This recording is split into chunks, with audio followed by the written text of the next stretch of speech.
로마서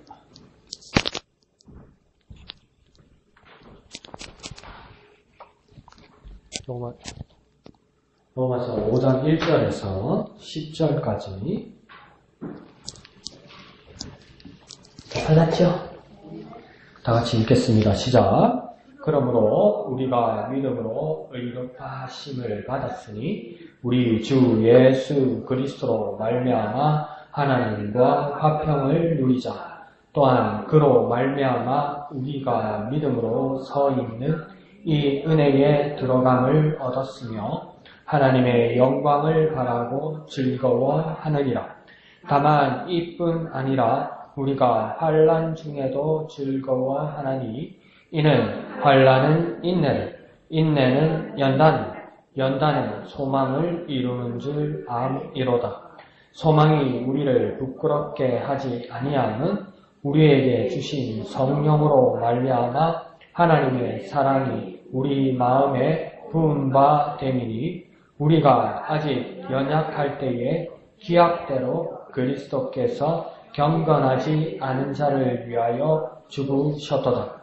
의인을 위하여 죽는 자가 쉽지 않고 선인을 위하여 영감히 죽는 자가 혹 있거니와 우리가 아직 죄인 되었을 때에 그리스도께서 우리를 위하여 죽으심으로 하나님께서 우리에 대한 자기의 사랑을 확증하셨느니라.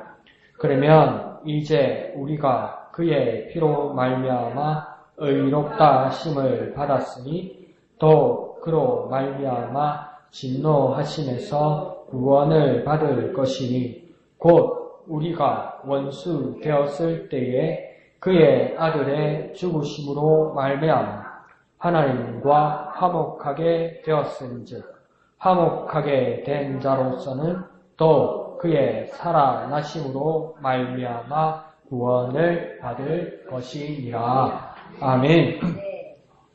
그래서 오늘부터 몇 주간 동안 고통이 주는 교훈이라는 말씀을 가지고 그 책의 내용을 가지고 우리가 나누게 될 것인데 당분간은 로마서 5장 1절에서 10절까지를 계속 읽고 시작할 겁니다. 그러니까 오후 예배 때 올 때는 로마서 5장 1절에서 10절까지를 우리가 먼저 읽고 그 다음 이 말씀 나누기를 시작한다. 그렇게 이해해 주시면 좋습니다. 그래서 오후 예배할 때는 로마서 5장 1절을 꼭 편다.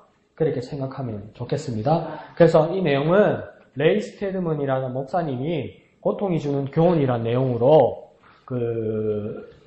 정리를 해 놓은 거죠. 그러니까 고통. 우리 그리스도인들에게 고통이라는 것이 있는데 그 고통이 그리스도인들은 피할 수 있는 것이 아니냐. 혹시 세상 사람들만 겪는 것이 아니냐. 안 그러면 왜 그리스도인들은 고통을 겪는가? 그러면 고통을 면하는 것이 최선인가? 그러면 고통이 우리에게 올 때 주는 교훈은 무엇인가? 이런 것을 이제 같이 나누는 그 작업을 했던 것이죠. 그러니까 목회 현장에서 느꼈던 처음에는 어떤 한 목사의 고민이었을 겁니다.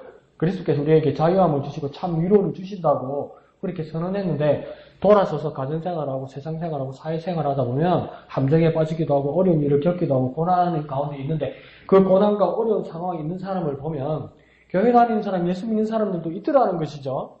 그러니까 이 문제를 어떻게 바라보고 어떻게 해결해야 될 것인가. 진짜 잘못해서 그렇게 된 것인가. 열심히 신앙생활을 하는 사람도 그렇던데 제가 여러 번 말씀드렸잖아요. 그죠? 어떤 장로님은 그렇게 교회와 목사님을 섬기면서 그렇게 충성을 다하다가 주일 아침에 교회 바로 앞에 두고 교회에 이제 주일날 성경 들고 예배 참여하러 가려고 길 건너는 순간에 그 차에 부딪혀서 이렇게 돌아가셨어요. 그러면 이게 어떻게 이런 고난과 이런 고통이 있을 수 있냐는 것이죠.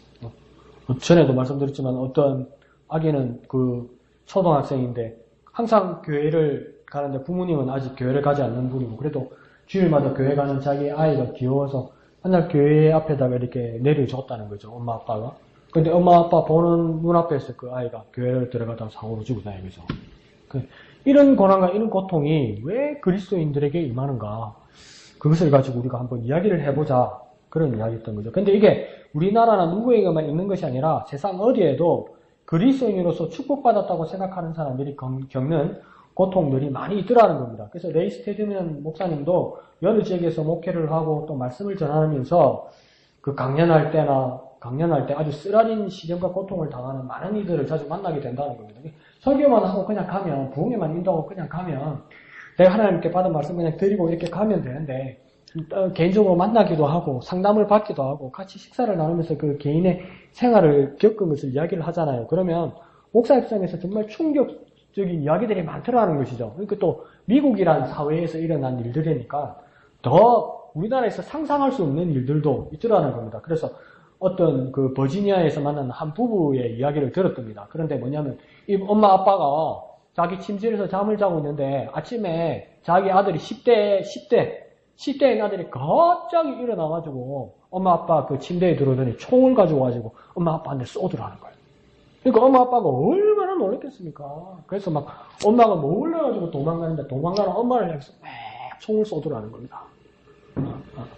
근데 그게 구사일생으로 그 고통의 순간을 간신히 넘기기는 했는데 경찰이 와서 막 출동을 하고 그래서 이제 그 애를 잡아가지고 이제 정신병원에다 이렇게 넘겼다는 겁니다. 근데 이게 얼마나 큰 그 문제냐면 미국이라는 사회는 그 메이플라워를 타고 미국이라는 그 땅에 아메리카 대륙에 정착을 하면서부터 자기 권리와 자기 재산과 자기 생명은 자기가 지켜야 된다는 그 명목 아래 그 총기 소유가 허락이 되었던 것이죠. 그게 처음에는 땅이 너무 넓고 지킬 수 있는 보안관이나 경찰이 충분하지 않았기 때문에 자기 생명과 자기 재산은 자기가 지켜야 된다는 그런 뜻이었죠. 아주 정당한 것이었죠. 근데 이게 이 사회가 아주 그 첨단화 되어 가면서도 아주 이 시스템이 구축되어 있으면서도 이게 버려지지 않는 거예요. 개인마다 다 총을 가지고 있고 장난으로 일어나가 총을 맞아 죽기도 하고 제일 문제가 되는 게 뭡니까? 중고등학교에 총기 난사 사건들이 그렇게 많이 일어난다는 것이죠.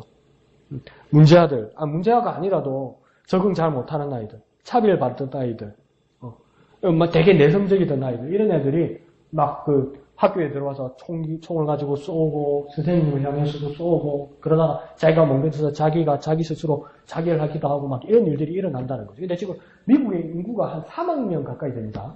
근데 미국에 공식적으로 등록한 거, 내가 총을 가지고 있습니다. 공식적으로 등록한 총 개수가 얼마나 되는 줄 압니까? 미국 인구가 3억 명인데 공식적으로 총기 소유의 허가증을 가지고 있는 그 총의 개수가 2억 1천정입니다. 그럼 3명 중에 1명이, 미국 사람이 3명 중에 1명이 총을 가지고 있는 거예요. 근데 이걸 이렇게 계산하면 안 돼요. 왜요? 미성년자는 빠져야 될 거 아니에요. 그리고 공식적으로 가지고 있지 않는 사람들, 그러니까 몰래 총을 가지고 있는 사람들, 조직폭력배들이 가지고 있는 사람들, 돈 많은 사람들이 가지고 있는 총들 이러면 한 사람당 몇 정을 가지고 있는 총을 가지고 있는 사람도 있다고요. 그러니까 이게 해결이 안 되는 거니까 요번에도 플로리다에서 그 학생이 자기 고등학교에 와서 그 총을 난사해서 17명이 죽었죠. 선생님도 죽고. 근데 참 미국이라는 사회가 묘한 사회예요. 그래서 미국 트럼프 대통령이 이제 거기에 대해서 조의를 표하면서 성명을 발표한 걸 뭐라고 발표한 줄 아세요? 이 문제를 해결할 수 있는 방법이 무엇이냐? 선생님들이 총으로 무장하면 된대. 맞습니까? 애가 총을 들고 저렇게 오면 선생님 총을 들고 그걸 쏘아서 이기면 된다는 거예요. 근데 이 정신이 이상해요, 이거 지금. 제정신이 아니요. 확실히 이상한 사람이요. 근데 미국이라는 사회가, 근데 이게 보면 우리가 세계인으로 보면 이게 제정신이 아니잖아요. 근데 미국 인구의 35%가 이 의견을 지지합니다. 이게 문제예요. 근데 뭡니까? 그게 자기에게 일어나지 않으니까 그런 생각을 하고 그렇게 허튼 소리를 하는 거죠. 근데 더 문제는 뭐냐면 미국의 공화당원들이, 국회의원들이 이 총기 회사에 지원을 받기 때문에 총기 소재를 끊지를 못해요. 재밌는 이야기 한번 해드릴까요? 세계적으로 가장 유명한 영화, 감동적으로 본 영화 중에 하나가 뭐겠습니까? 아카데미상의 기록을 남겼던 영화 중에도 벤허라는 영화가 있었죠. 들어는 봤죠, 그죠? 벤의 그 영화 주인공이 누구냐면 찰턴 헬스턴입니다. 예수님을 맞서 변화되었다는 그 쟁목의 주인공. 찰턴 헬스턴이 총기 소지 지지하는 그 협회의 부회장이었습니다. 찰턴 헬스턴이 모세의 역할도 했었죠. 영화에서, 10개에서. 그러니까 이게 얼마나 이 비참한 일이 일어났는데 이걸 끊지를 못해요. 근데 이 일이 자기 집에서 일어나고 이제 부모를 향해서 총질을 해대기 시작한다는 것이죠. 그러면서 이 부모들도 어떤 그런 어려움을 겪었는데 근데 이 구사일생으로 이 부모들이 그렇게 총을 맞지는 않았대요. 근데 이 일을 겪고 나서, 이 호된 체험을 하고 나서, 이 아버지가 교회 다니면서 어떤 간증을 했냐면, 하나님께 주의를 기울이게 되었다. 이 기회를 통해서 하나님께 주의를 기울여. 우리식으로 한번 쉽게 이야기해볼까요? 그렇게 목사가 주일날 막말하면 안 되지만 자식도 소용없고 부모도 소용없고 하나님밖에 볼 분이 없더라는 거죠. 그렇게 자식 너무 바라보지 말고 그렇게 부모 너무 바라보지 말라는 겁니다. 사랑해야죠. 존경해야죠. 공경해야죠. 효도해야죠. 사랑해야죠. 그렇지만 내가 부은 사랑 때문에 받아야 되고 이 자식만, 이 부모님만 바라봐야 된다고 생각할 때 정말 큰 실망을 하게 된다는 것이죠. 그러니까 이 부모가, 이 아버지가 겪었던 건 뭡니까? 바라볼 분은 하나님밖에 없다는 것을, 하나님께 더욱 주의를 기울여야 된다는 것을 깨닫게 되었다. 이렇게 이야기하는 거예요. 그런데 또한 최근에 또 어떤 분은 자기 아들이 심한 정신 착란을 겪는 것을 보면서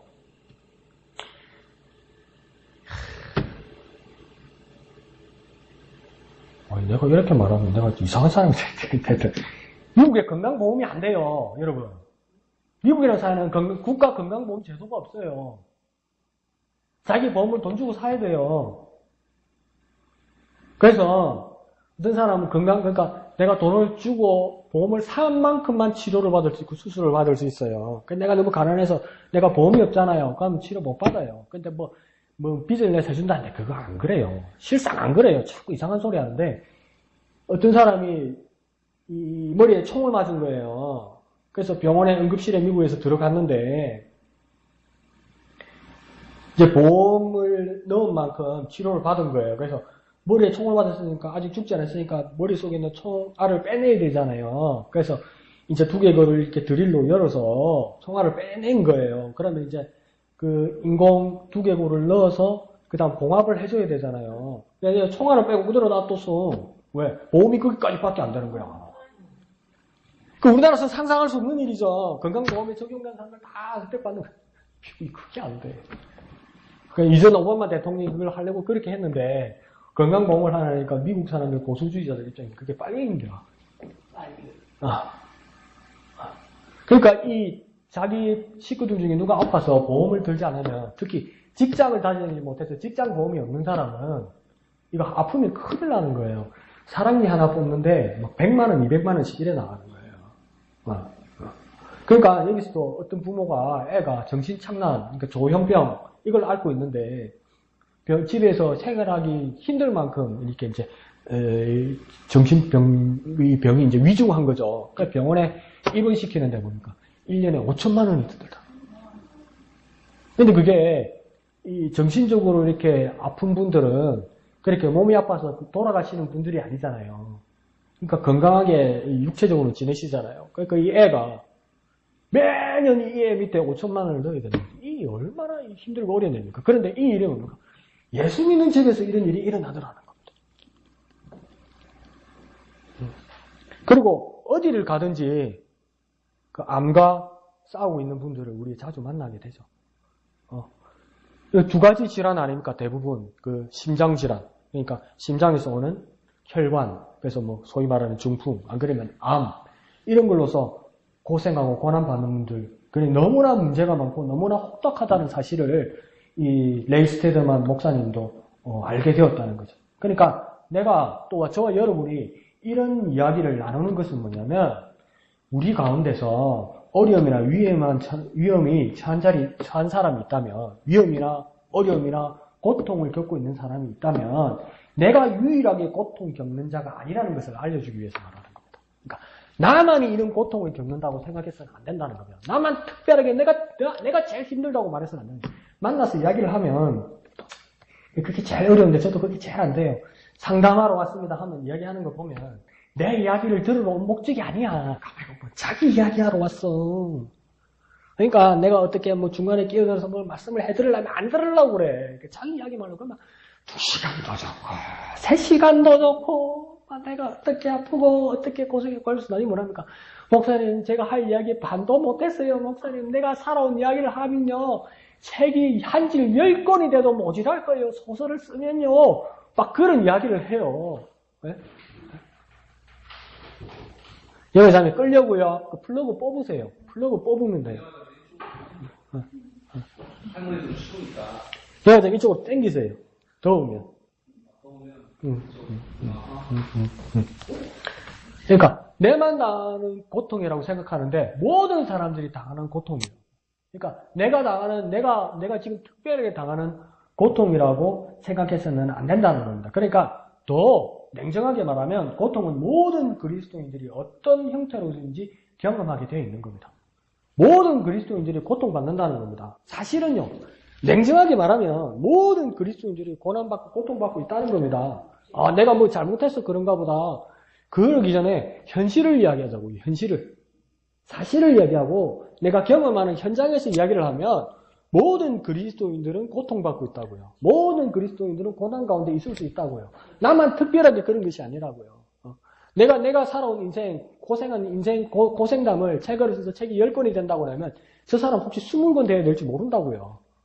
그러니까 모든 그리스도인들은 고통받고 있는 것입니다. 그런데 그러면 우리에게 이제 이런 질문이 생깁니다. 아, 그렇지. 하나님의 말씀이 내게 평안을 주시고 생명을 주시고 승리를 주시고 회복을 주십니다. 아멘, 아멘 이러는데 우리 현장에서는 고통을 받고 있다. 고통을 모든 그리스도인이 어떤 형태로든지 경험하게 되어 있다. 이러면 이제 우리에게 질문이 생기는 겁니다. 왜 그리스도인들은 고난을 당하는가? 그러면 자, 고난 당하는 현실은 내가 인정할 수밖에 없다 치자고요. 뭔지 모르겠는데 예수 믿는 사람이건 안 믿는 사람이건 고난을 받는다는 거예요. 근데 우리는 하나님의 말씀에 의거하고 의지하고 순종하고 살아왔는데 질문이 생기는 거예요. 감히 말하지 못했지만 감히 한번 말해보자고요. 왜 그리스도인들은 고통을 받는가? 받으면 안 되는 것 같은데 그리스도인은 고통 받으면 안 되는 것 같은데 왜 그리스도인인 나는 그리스도인인 우리는 고통을 받고 있는가? 고통을 당하고 있는가? 이거보다 더 어려운 질문은 없다는 겁니다. 사실이 그러니까. 그런 질문에 대해서 답을 찾는 건 아니지만은 왜 그러한지를 우리가 이제 몇 주 동안 보려고 하는 겁니다. 그래서 이 문제를 해결하기 위해서 저와 여러분이 뭘 봤냐면 로마서 5장을 본 거예요. 그래서 로마서 5장에서 바울이 뭐라고 이야기했는지를 한번 보는 겁니다. 그래서 이 로마서 5장에서는 뭐냐면 하나님께서 우리 주 예수 그리스도 안에서 주신 칭의를 선물로 주셨다 이렇게 이야기하는 거예요. 그래서 1절을 보면요. 5장 1절을 보면 그러므로 우리가 믿음으로 의롭다 하심을 받았으니 이러잖아요. 그러니까 믿음으로 우리가 믿으니까 1절에 보면 뭐라고 했습니까? 한번 펴보세요. 믿음으로 의롭다 하심을 받았다 이렇게 얘기하잖아요. 그럼 내가 믿었는데 내가 의롭게 됐다는 겁니까? 안 됐다는 겁니까? 의롭게 됐다는 거예요. 근데 내가 의롭게 된 것을 누가 의롭다고 말해줬다는 겁니까? 하나님께서 의롭다 해주셨다는 겁니다. 그러니까 내가 의를 만들어낸 것도 아니고, 내가 의를 뭡니까? 성취해내기 전에, 뭐냐면 누가 나를 의롭다고 불러줬다는 겁니다. 그게 의롭다고 불러줬다는 말을 두 자로, 한자로 말하면 그게 뭡니까? 그게 칭의라고 이야기하는 거예요. 뭐라고요? 칭의. 호칭, 이런 말 하죠. 호칭, 부른다. 그때 뭡니까? 칭자를 쓰죠. 칭. 그래, 오를 의. 그래서 나를 의롭다고 뭡니까? 불러주신다고요. 내가 의롭다 이래서 의로워지는 것이 아니고 나를 의롭다고 불러주신다고요. 부름을 받았다고요. 의롭다고 내 이름을 붙여줬다고. 그게 뭡니까? 칭의라고 한다. 뭐라고요? 칭의. 그래서 칭의를 선물로 받았다 이렇게 이야기하는 겁니다. 믿음으로 칭의를 선물로 받았다 이렇게 말하는 거죠. 그리고 뭡니까? 우리 주 예수 그리스도로 말미암아 하나님과 합평을 누리자 이러잖아요. 그러니까 그 칭의를 누구를 통해서 받았다는 겁니까? 예수 그리스도 안에서 예수 그리스도로 말미암아 받았다는 것을 말합니다. 그런데 맨 앞에서 그러므로 우리가 믿음으로 이렇게 말하잖아요. 그 믿음으로를 어떻게 바꿔볼 수 있냐면 믿을 때에 이 말입니다. 우리가 믿을 그때에 하나님께서 불러주셨다 이 말입니다. 그러니까 우리가 믿음으로 의롭다함을 경험하게 된다 이런 거죠. 참되게 믿을 때 우리 생활에 나타나는 결과가 있는데 그게 뭡니까? 우리가 믿음으로 의롭다함을 받는 것이다. 그리고 우리 삶의 결과가 무엇이냐? 결과가 있을 것입니다. 그러니까 우리가 칭의함을 받았다. 하나님께서 우리가 믿을 때에, 우리가 믿는 순간에, 우리가 믿을 그때에, 우리가 믿음으로 말하는 우리가 믿을 그때에 하나님께서 예수 그리스도로 말미암아 우리를 의롭다 불러주셔서 칭의를 받았는데, 그러면 의롭다 하신 부르심을 받았는데, 어렵다라고 하나님께서 말씀해 주셨는데, 그에 대한 삶의 결과는 무엇이냐? 내가 의롭다는 소리를 내가 믿어서 예수 그리스도를 말미암아 의롭다는 칭의를 받았는데 그러면 그 삶의 결과가 무엇이냐? 어떤 결과를 받게 되느냐? 그런 것을 오늘 1절과 2절을 같이 보면 우리가 알 수 있다 이렇게 말하는 겁니다. 그러니까 첫 번째 단계에서 뭐 칭의, 성화, 영화 이렇게 가겠지만 일단 칭의만 봅시다. 칭의는 뭐라고요? 의롭다고 불러주시는 거라고 그랬죠. 그래서 다시 1절을 우리가 이해를 하면 1절을 보면 그러면 우리가 믿음으로 이 말은 뭡니까? 우리가 믿을 때에 이 말입니다.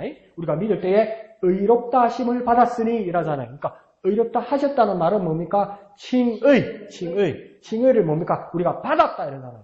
받았다고 그러면 누가 주는 자가 있었다는 겁니다. 누가 주는 자가 있어서 내가 받았다는 겁니다. 내 나라고 요구한 것도 내가 만들어낸 것이 아니라 우리가 믿는 그 순간에, 믿는 그 시간에, 믿는 그 때에 누가 주는 자가 있어서 받았다는 겁니다. 뭘 받았다는 겁니까? 칭의를 받았다 이 말입니다. 의롭다 하심을 받았다. 그러면서 뭡니까? 우리 주 예수 그리스도로 말미암아 하나님과 화평을 누리자 이러잖아요. 이 뭡니까? 우리 주 예수 그리스도를 말미암아를 또 뭐 어떤 말로 한번 바꿔볼까요? 우리 주 예수 그리스도를 통하여. 그러니까 하나님과 우리 사이에서는 큰 깊은 뭐랄까요? 단절되고 끊어진 그 어떤 것이 있었는데 그래서 우리 죄 때문이라는 거죠. 이 끊어진 자리를 연결하는 자가 누구였느냐? 주 예수 그리스도라는 거예요. 그러니까 예수 그리스도를 통해서만 화평하고 화목하게 할 수 있다는 겁니다.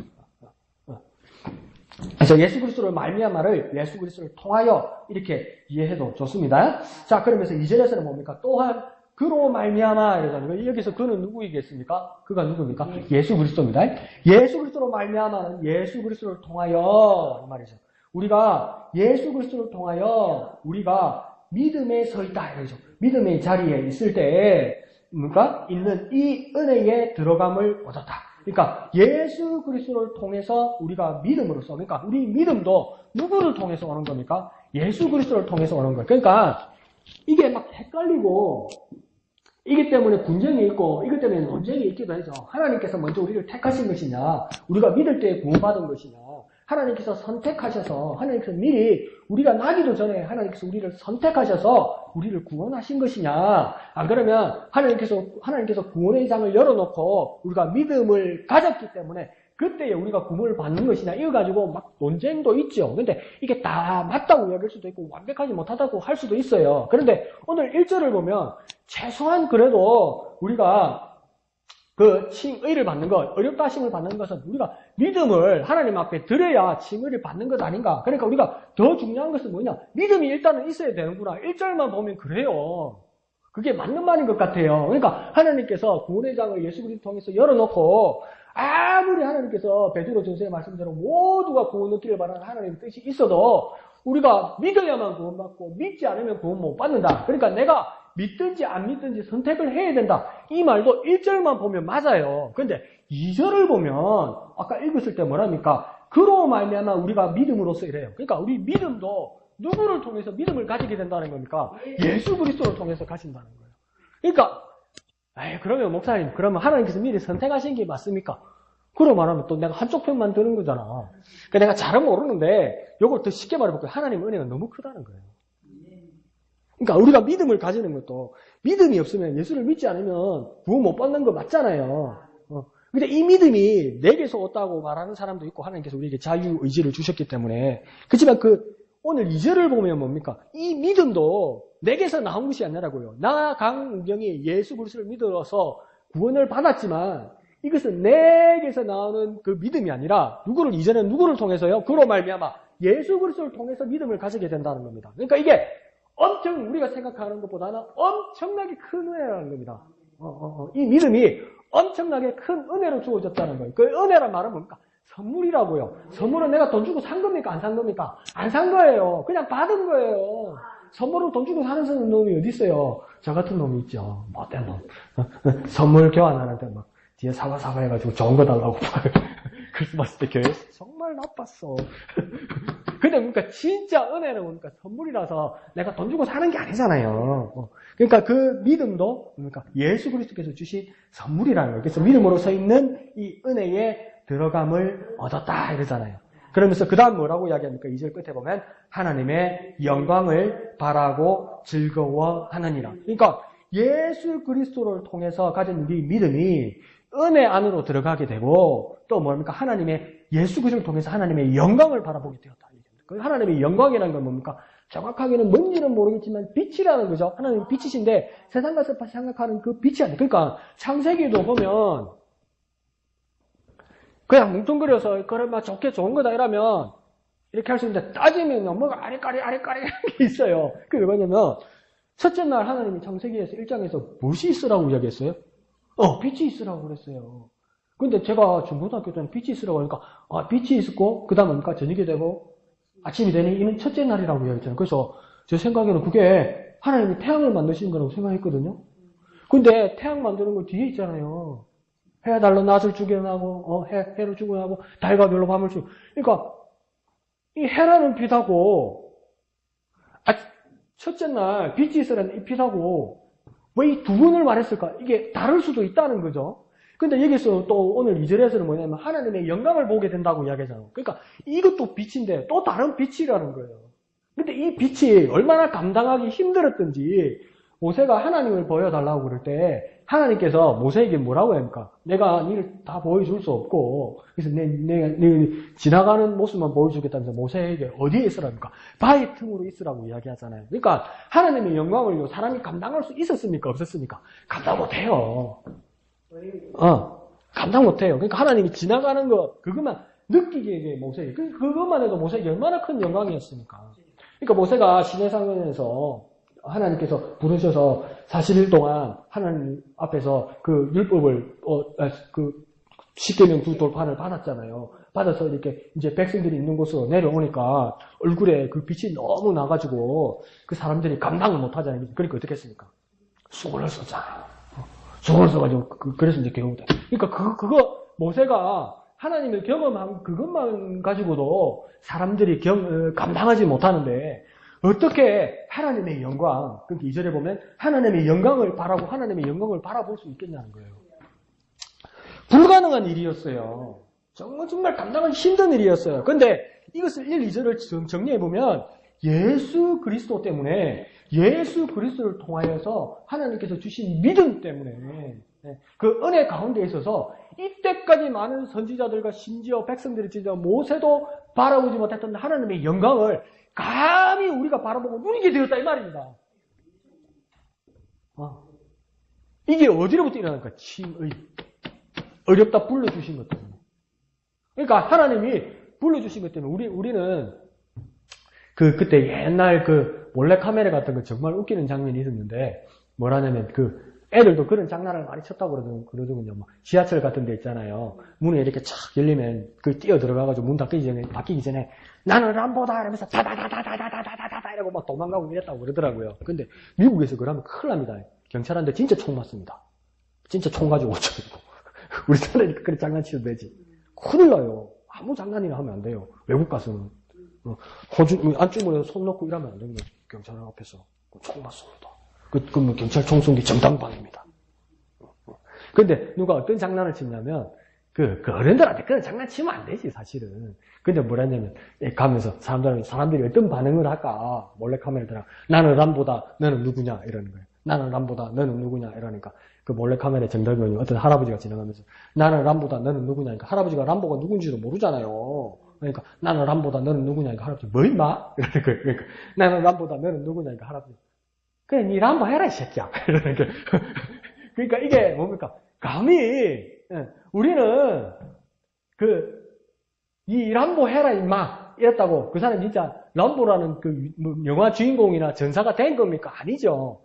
가짠타 이 자스가 니 맘대로 해라, 이 말이잖아요. 그 뜻이. 웃기고 있네, 이 말이잖아요. 근데 이 칭의라는 건 뭐냐면, 하나님이 불러주신 거예요. 하나님이 의롭다고 불러주시면요. 그냥 니 의롭다 해랍니까? 진짜 의로워지는 겁니까? 헷갈립니까? 진짜 의로워지는 거라고, 이게. 그러니까 하나님께서 천지 창조할 때, 성경 처음 펼 때, 그냥 그거 첫글에서 보여주셨어요, 하나님이. 하나님이 빛이 있으라 이러니까, 빛이 있을까 말까?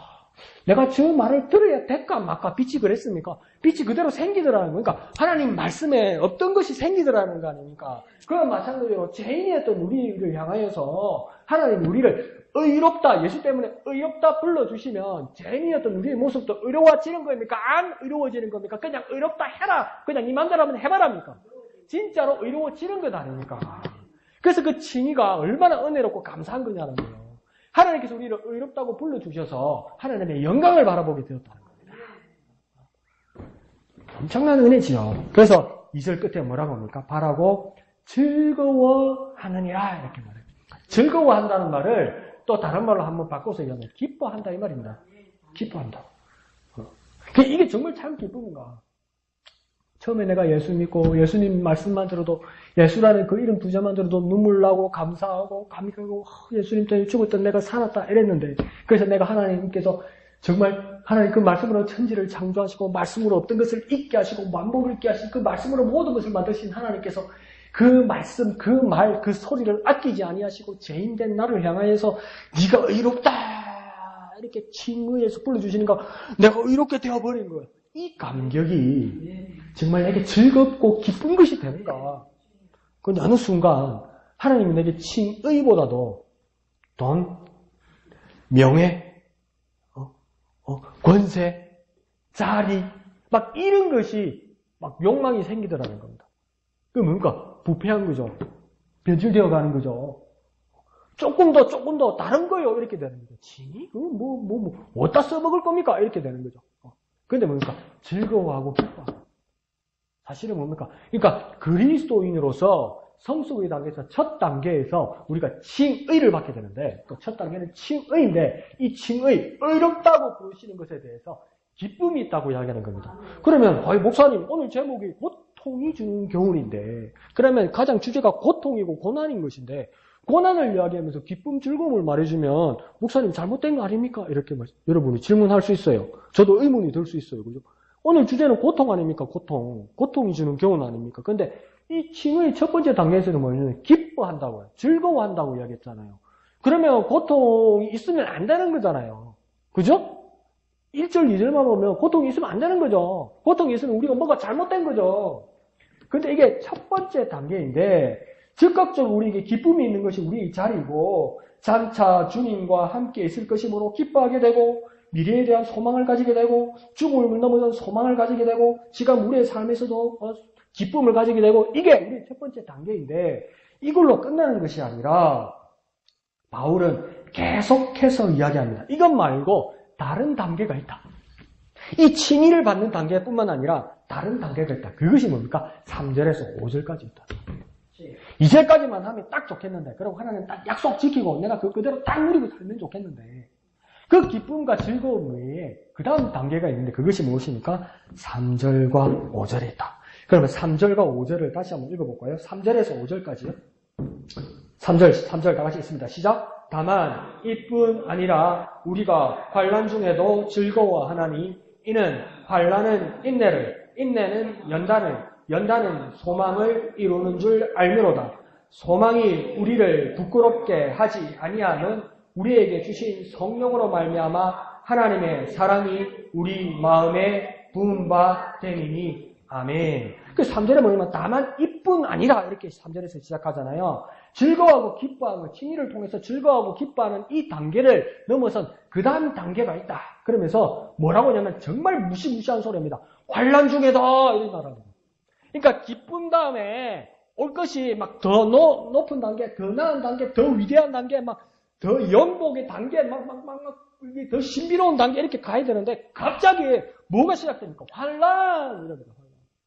환난은 뭡니까? 고통 이 말입니다. 고난, 재난이 온다는 겁니다. 칭의를 통해서 기쁨을 누리고 즐거워하는 우리에게 따라붙는 게 뭐라고요? 환난이 온다고요. 환난이. 근데 이게 뭡니까? 더 높은 단계라고 이야기하는 겁니다. 무슨 높은 단계입니까? 뭐가 잘못된 거죠, 목사님? 아니요. 바로 그러잖아요. 이뿐 아니라, 다만 이뿐 아니라 환난 중에도 즐거워하리니. 그러니까 에이씨, 그러면 그렇지. 즐거워하는 환난 때문에 즐거워한다고 말도 안 되는 소리 또 시작한다 이랬다는 거지. 환난이 어떻게 즐거워할 일입니까? 고난이 어떻게 즐거워할 일입니까? 근데 바울은 뭡니까? 그 더 높은 단계는 우리에게 고난이 오는데 그 고난에 대해서 비전의 눈을 바라보면 즐거워하고 기뻐할 수 있다. 이렇게 이야기합니다. 한번 봅시다. 그래서 이는 뭡니까? 환난은 인내를 낳는다.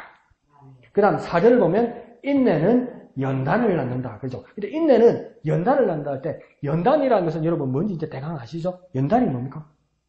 목사님 오타입니까? 연탄 아닙니까? 연탄. 그게 아니고 환난은 인내는 연단을 낳는다. 연단. 불로 달군다는 거죠. 그러니까 순금이나 순은을 만들 때 어디다 넣습니까? 용광로나 풀무 안에다 넣죠. 그러면 그러니까 불순물로 타서 없어져서 순금 순은을 넣죠. 그러니까 그게 얼마나 뜨겁습니까? 진짜 순금이 되고 순은이 나면 뜨거운 데 들어가야 된다는 거죠. 그래서 이 연단이란 말을 풀무에 들어간다, 용광로에 들어간다 이 뜻으로 쓰기도 하고 더 쉬운 말로 하면 훈련한다. 훈련한다. 그러니까 환난은 훈련을 낳는다. 환난은 용광로에 들어가는 어떤 그 자리를 낳는다. 근데요, 이게 묘한 걸 느꼈어요. 이게 뭐냐면 영어 성경에서 연단이란 말 대신에 특별한 걸 써요. 뭘 쓰냐면 캐릭터란 말을 쓰는데요. 캐릭터는 뭐냐면 품격이란 말입니다. 품격. 그러니까 연단하고 품격하고는 영 다른 말 아니에요.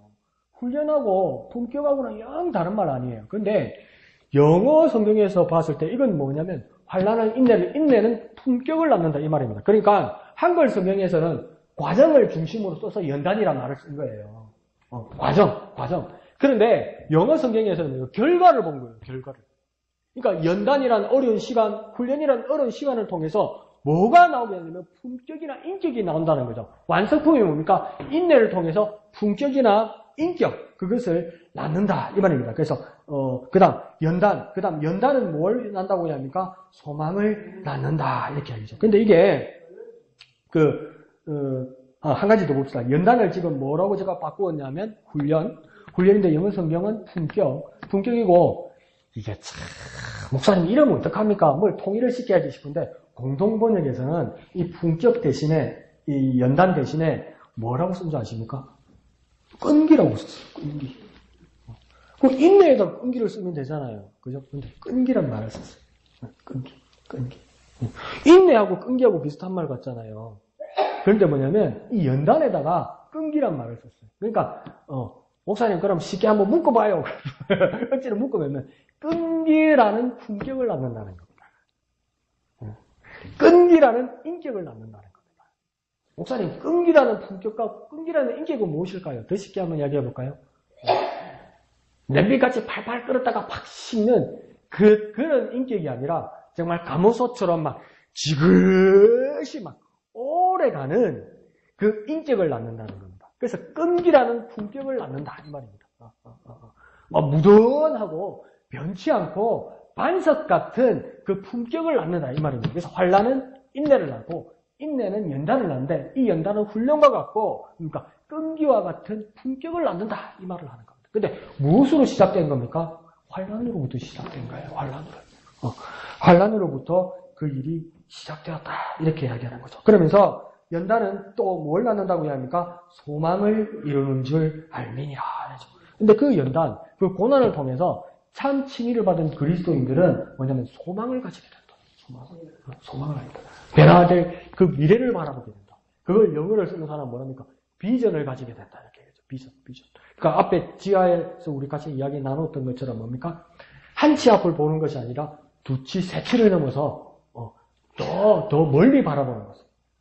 더 넓게, 더 멀리 바라보다 보니까 더 먼 곳을 바라보고 그 다음 세대를 바라보고 그 다음 세대를 넘어서서 뭡니까? 영적인 세계를 바라보는 그게 뭡니까? 그게 비전입니다. 그러니까 더 깊게, 더 멀리, 더 뒤에 그걸 바라보는 것. 그 영혼을 바라보는 게 뭡니까? 비전인데 그 비전을 가진 사람은 뭘 가지게 된다고 어떻게 이야기합니까? 소망을 가지게 된다. 이렇게 합니다. 소망. 근데 이게 무엇으로부터 시작된 겁니까? 환난으로. 그러니까 그 전제가 뭡니까? 환난은 인내를 연단을 소망을 이룬 줄 알미니라 이랬지만 그 환난은 인내를 말하기 전에 뭐라고 얘기했습니까? 환난 중에도 뭡니까? 즐거워한다고 얘기했죠. 그러니까 환난 중에 즐거워한다는 말은 잘못된 말이 아니었던 거죠. 환난이 결국은 무엇입니까? 소망을 가지게 되니까 환난이 올 때 다음 단계를 거칠 단계를 미리 바라보면서 소망 때문에 즐거워하고 기뻐한다 이 말입니다. 그러니까 환난은 뭡니까? 너무나 힘들기만 한 것은 아니라는 거죠. 그러면 이 구절로 보아서 3절만 보아도 다만 이뿐 아니라 우리가 환난 중에도 즐거워한다. 이 말은 뭡니까? 냉정하게 말씀드리면 그리스도인들은 환난을 받게끔 되어 있다 이 말입니다. 모든 그리스도인들은 환난을 받게 되어 있습니다. 모든 그리스도인들은 고통받게 되어 있습니다. 뭐라고요? 모든 그리스도인들은 고통받게, 환난받게 되어 있습니다. 한번 볼까요? 모든 그리스도인은 환난을 받게 되어 있다. 모든 그리스도인들은 고통을 받게 되어 있다. 무슨 그런 쉬운 이야기를 목사님께서 하셨습니까? 근데 그게 맞는 말이라는 거예요. 그러니까 이것만 전제하고 이것만 인정하더라도 우리가 고통을 바라보고 환난을 바라보는 눈이 바뀝니다, 여러분. 그러니까 내가 고통받고 환난받으면 내가 뭔가 잘못된 건가? 이제 그런 생각을 최소한 안 한다는 겁니다. 여러분이 고통받고 고난받을 때 내가 뭔가 잘못된 거구나 그렇게 생각하면 이제 더 이상 안 된다는 겁니다. 내가 아프고 내가 힘들고 내가 뭐 어려운 터널을 지나갈 때 내가 잘못됐구나 그렇게 생각할 필요가 있다 없다? 없다. 있다 없다? 없다. 왜요? 모든 그리스도는 환난을 받게 돼 있고 모든 그리스도는 고통받게 돼 있으니까 내가 고난받고 고통받거든. 뭐라고 합니까? 아, 내가 그리스도인으로 환난을 받고 있구나. 내가 그리스도인으로 고통받고 있구나. 그렇게 인정하라는 겁니다. 그러면 빚은 눈을 가지고 우리가 그리스도 안에서 즐거워하고 기뻐할 수 있다는 겁니다. 왜요? 환난 중에도 즐거워하나니라고 써놨으니까. 강 목사한테 따질 일이 아니고 바울한테 가서 따지고 바울에게 역사하신 성령에게 따지라고. 3절에 보니까 우리가 환난 중에도 즐거워한다 이렇게 돼 있잖아요. 환난이 오면 즐거워할 일이지. 내게 왜 환난이 오는가 의문을 가지고 근심에 빠질 필요가 있다 없다? 없다. 그러면 조금 덜 힘들죠. 그죠? 내 잘못된 거 아닙니다. 집사님 강 목사 잘못된 거 아닙니다. 예. 그러면서 우리가 환난을 받는다는 것을 그래서 좋아하지 않는 것은 사실이다. 그 말도 맞습니다. 아, 이분도 오락가락한다. 내 마음하고 비슷하긴 하다마는. 그죠? 뭐 즐거워하게 해놓고 또 뭐 그 밑에다 뿌려 쏘면 내가 얼마나 당황스러워. 우리는 환난을 받는다는 것을 좋아하지 않는다. 또 뭡니까? 그러나 그것은 사실이다. 이렇게 얘기하죠. 그러면서 빌립보서 1장 29절에서 바울이 그 적어만 넣으세요. 나중에 집에 가서 찾아보시고 빌립보서 1장 29절에서 바울이 아주 선명하게 말합니다. 모든 그리스도인들은 특권, 집에 가서 한번 찾아보세요. 적어만 두시고요. 빌립보서 1장 29절에 모든 그리스도인은 특권을 가지고 있는데 그 특권이 두 가지가 있다 이렇게 말해요. 첫 번째 특권은 뭐냐면 그리스도를 믿는 특권. 첫 번째 특권은 뭐라고요? 그리스도를 믿는 특권. 두 번째 특권은 뭐라고 하냐면 그리스도를 위하여 고난당하는 특권도 같이 있다. 그러니까 그리스도를 믿는 특권과 고난받는 특권 이 두 가지가 있다는 겁니다. 그러니까 믿는 특권이라는 것은 내가 딱 가지면 좋은데 그러니까 하나가 더 달아붙어가 오네. 그게 뭡니까? 고난이라는 거야. 근데 그 고난이 뭡니까? 그리스도를 위하여 당하는 고난이라는 거야. 그러니까 그리스도인은 고난이 있는 겁니까? 없는 겁니까? 당연히 있는 거예요. 근데 뭡니까? 그리스도를 위하여 당하는 고난이 있으면 뭡니까? 당연히 기뻐할 수 있는 거예요. 내가 잘못된 것이 아니니까. 그래서 두 가지 특권이 있습니다. 뭡니까? 그리스도를 믿는 특권과 그리스도를 위하여 당하는, 고난당하는 특권이 있다. 이렇게 말합니다. 그러니까, 그러므로 우리가 그리스도인이 되었으니 모든 고난은 없어질 거라고 생각한다면 그것은 잘못된 생각입니다. 그리스도인이니까 모든 고난은 우리에게 있어서는 안 된다. 이건 뭡니까? 옳은 생각입니까? 잘못된 생각입니까? 예, 잘못된 생각입니다. 그러면서 뭡니까? 성경은 뭐라고 이야기하냐면 우리가 환난을 당할 것이다. 이렇게 가르칩니다. 그러니까 환난, 재난, 고통 이런 것들이 우리가 당할 것이다. 더 단도리를 한번 쳐볼까요? 갑자기 덮쳐와서 우리를 고통 속에 빠지게 하는 것도 있고 매일같이 겪는 사소한 고통일 때도 있습니다. 그러니까 매일같이 겪는 고통일 수도 있고요. 갑자기 벼락처럼 다가오는 고통일 수도 있습니다. 그런데 뭡니까? 그리스도인으로 당하는 고난입니다. 그러면 그리스도인으로 당하는 그 고통에 대해서 우리가 왜 내게 이런 일이 생길까? 내 자신에 대해서 의심하거나 두려워할 필요가 없습니다. 왜요? 모든 그리스도인들은 특권으로 고통을 받기 때문에. 그걸 말씀이 인정했기 때문에. 그럼에도 불구하고 우리는 고난 중에 뭐라고 합니까? 5장 3절에서 즐거워한다. 환난 중에서도 즐거워하고 기뻐한다. 왜요? 그것은 결국은 뭡니까? 소망을 낳기 때문에. 소망을 낳기 때문에. 하나님께서 우리를 어렵다고 불러주셨으면 그 은혜로 예수 그리스도를 말미암아 믿음을 얻었으면 그 괴롭고 슬플 때 우리는 우리 자신을 의문을 가지거나 우리가 하나님 앞에 묻기 전에 우리는 무엇입니까? 즐거워하고 기뻐하고 그 그리스도 예수를 바라보는 믿음의 사람, 비전의 사람, 소망의 사람이 될 수 있다 없다? 될 수 있다니라. 그래서 그 예수를 바라보면서 우리 고난의 자리, 고통의 자리를 빛의 눈으로 바라보고 즐거워하고 극복하고 이겨내는 저와 여러분 되시기를 거룩하신 예수님의 이름으로 축원드립니다. 우리 찬송하신 후에 내가 고통받을 때, 내가 고난받을 때 하나님께서 나를 어렵다고 불러주셨다면 그것 때문에 즐거워하게 하고 기뻐하고 그 특권을 누릴 수 있도록 주님 도와주옵소서. 모든 그리스도를 고난받는 거라면 내가 그리스도를 위하여 고난을 감당하겠습니다. 그 예수를 본받겠습니다. 그렇게 찬양한 후에 기도하도록 하겠습니다.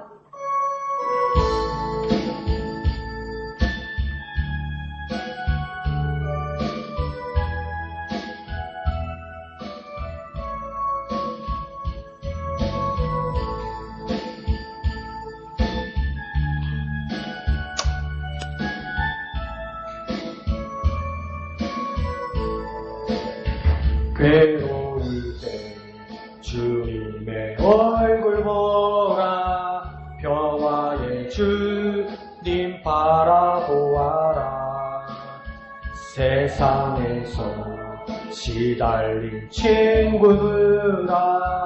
위로의 주님 바라보아라 눈을 들어 주를 보라 내 모든 염려 주께 맡겨라 슬플 때에 주님의 얼굴 보라 사랑의 주님 안식 주리라 힘이 없고 내 마음 연약할 때 능력의 주님 바라보아라 주의 이름 부르는 모든 자는 힘주시고 늘 지켜주시 눈을 들어 주를 보라 내 모든 염려 주께 맡겨라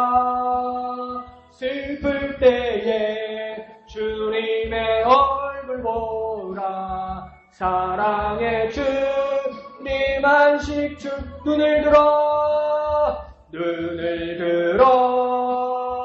주를 보라 내 모든 염려 주께 맡겨라 슬플 때에 주님의 얼굴 보라 사랑의 주님 안식 주리라. 아멘. 이 시간 기도하겠습니다. 주님, 내 고난과 환난에 대해서 내 눈을 돌려서 주님을 바라보게 하여 주시옵소서. 주님 내게 어렵다 불러주셔서 그 불러주신 그 칭의 때문에 기뻐하고 즐거워하게 하여 주옵소서. 환난 중에도 즐거워하게 하여 주옵소서. 고통과 고난 중에도 기뻐하게 하여 주옵소서. 빛의 눈을 가지고 주님 바라보게 하여 주시옵소서. 주님의 이름만 크게 한번 부르고 다 같이 기도합니다. 주여! 고난의 자리에서도 주님 바라보게 하여 주시옵소서. 내 눈을 들어 주님을 바라보게 하여 주시옵소서. 환난 중에도 즐거워하게 하여 주옵소서. 나를 의롭다고 불러주신 주님, 나를 의롭다고 불러주신 주님, 하나님 말씀하시면 난 참으로 의로운 사람이 되었는데 예수의 이름 때문에 예수께서 내게 믿음 주셔서 의로워진 내가 환난 중에도 즐거워하게 하여 주옵소서. 고통 고난 중에도 기뻐하게 하여 주시옵소서. 믿음의 사람, 비전의 사람 되게 주여 역사하여 주시옵소서. 눈을 들어 주를 보라, 눈을 들어 주를 보라, 내 모든 염려 주께 맡겨라. 슬플 때에 주님의 얼굴 보라, 사랑의 주님 안식 주리라. 거룩하신 아버지 하나님 은혜를 감사합니다. 세상을 살아가면서 하나님 앞에서도 고통은 너무나 두려운 것입니다. 하나님 고난은 너무나 불안한 것입니다. 하나님 그때 주님께서 나를 부르셔서 의롭다고 부르주신 그날을 결코 잊지 않게 하여 주옵소서. 예수 그리스도 때문에 믿음 갖게 하여 주시고 예수 그리스도 때문에 하나님 앞에서 이루어진 그날을 결코 잊지 않고 즐거워하게 하여 주옵소서. 기쁨이 가득 차게 하여 주시옵소서. 환난 중에도 고난 중에도 고통 중에도 소망을 가지게 하시고 그 가운데 기뻐하며 즐거워하는 삶이 풍성하게 하여 주시옵소서. 환난 때 고통 때 주님의 얼굴 바라보게 하여 주시옵소서. 내 눈을 들어서 고난의 자리에서 주님 얼굴 바라보며 주님의 얼굴 구하여서 하나님의 영광을 바라보고 기뻐할 수 있는 참 그리스도인의 삶으로 축복하여 주시옵소서. 모든 것을 감사드리며 거룩하신 예수님의 이름으로 간절히 기도하옵나이다. 아멘. 하늘에 계신 우리 아버지의 이름을 거룩하게 하시며 아버지의 나라로 오게 하시며 아버지의 뜻이 하늘에서와 같이 땅에서도 이루어지게 하소서. 오늘 우리에게 일용할 양식을 주시고 우리가 우리에게 잘못한 사람을 용서하여 준 것 같이 우리 죄를 용서하여 주시고 우리를 시험에 빠지지 않게 하시고 악에서 구하소서. 나라와 권능과 영광이 영원히 아버지의 것입니다. 아멘. 주님만 바라보게 하여 주시옵소서. 환난 가운데서도 즐거워하게 하여 주시옵소서. 기뻐할 수 있는 우리로 주님 축복하여 주시옵소서. 우리에게 의롭다고 불러주신 하나님의 능력을 믿게 하여 주시옵소서. 예수님 때문에 믿게 된 우리가 하나님과 화평을 알 수 있게 하시고 하나님의 영광을 바라보게 하여 주시고 환난 중에도 즐거워할 수 있는 믿음의 사람, 비전의 사람 되게 하여 주옵소서. 그리스도인으로서 특권을 누리게 하여 주옵소서. 그리스도를 믿는 특권을 누리게 하시고 그리스도를 위하여 받는 고난을 기뻐하며 아멘으로 받아들일 수 있는 믿음의 사람으로 축복하여 주시옵소서.